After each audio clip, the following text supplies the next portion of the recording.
Bonjour à tous et bienvenue. Dans cette vidéo, je vais vous présenter mes meilleurs choix pour vos écouteurs, le Shogz Open Move.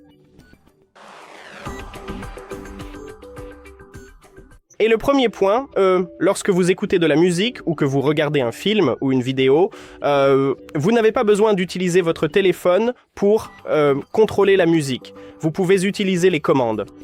Juste ici, sur l'écouteur droit, nous avons les boutons de volume plus et moins. Vous pouvez augmenter ou baisser le volume. Et sur l'écouteur gauche, un bouton multifonction. Lecture, pause. Vous pouvez passer à la piste suivante ou à la vidéo suivante ou revenir à la précédente simplement avec cette commande Ensuite, ces écouteurs disposent d'une application mais vous pouvez quand même passer d'un préréglage d'égaliseur à un autre. Et ces écouteurs vous offrent deux préréglages.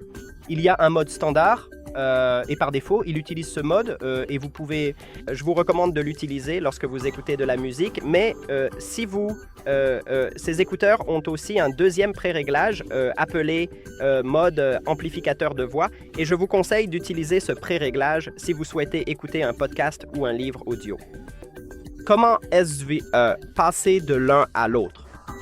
Pour changer, il faut lancer une chanson, puis il suffit d'appuyer et de maintenir les boutons de volume plus et volume, et vous entendrez une annonce vocale indiquant que le préréglage a été changé.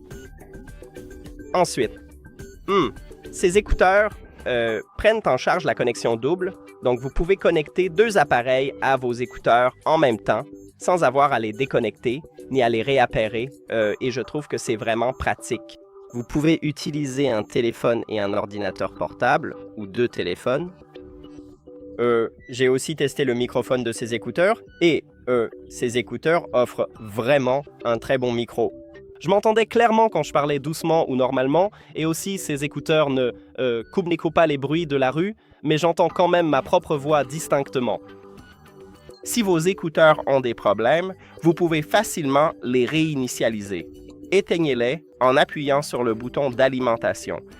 Ensuite, vous passez en mode appairage et vous appuyez en même temps sur le bouton de volume plus, le bouton de volume et le bouton multifonction, ce qui permet de résoudre de nombreux problèmes avec vos écouteurs.